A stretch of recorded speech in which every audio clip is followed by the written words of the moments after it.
Hello everyone, হরে কৃষ্ণ, রাধে রাধে। সবাই কেমন আছো? তো হঠাৎ করে মেলায় চলে এসেছি সবাই মিলে। বাড়ির পাশেই এই চার্চটা রয়েছে, তো মেলায় না আসলে হয়, তো বাচ্চারা বায়না করেছে তাই চলে আসলাম। দেখো মেলায় কি সুন্দর সুন্দর খাবার দোকান, অনেক কিছু দোকানই ছিল। যাই হোক, আমরা ভেতরে ঢুকে যাবো, চলো আস্তে আস্তে ভেতরে যাই। তো মোটামুটি কম ভিড়ই ছিল, তো আমরা ভেতরে ঢুকেছিলাম। তো এই জায়গাটাই খুব ভালোই লাগছিল, এখানে সবাই প্রে করে। তো আমি ননদকে বলছিলাম এখানে আমাকে কি বসতে দেবে? ও বললো হ্যাঁ, কেন বসতে দেবে না। তো তারপরে দেখলাম এই যে যীশু খ্রিস্ট, তারপরে এখানে যীশু খ্রিস্টের যে ছোটোবেলায় জন্ম হয়েছিল সেইটা তুলে ধরেছে।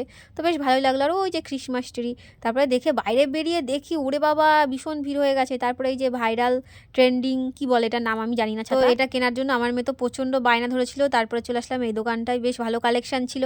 তারপরে 10 টাকায় সোনার চামচ পেয়ে গেছিলাম, কিন্তু আমি কিনিনি, ঘোরাঘুরি করলাম। এবার ভাবলাম কিছু একটা খেয়ে নিই, তো পাপড়ি চাট খেয়ে নিলাম সবাই মিলে। তারপরে মেয়েকে এই যে ওর পিসিমণি এটা কিনে দিয়েছে, খুব খুশি। তো বলছিল একটা কানের নেবে। যাই হোক দেখছিলাম। তো দেখা হচ্ছে পরের ভিডিওতে, সবাই ভালো থাকো।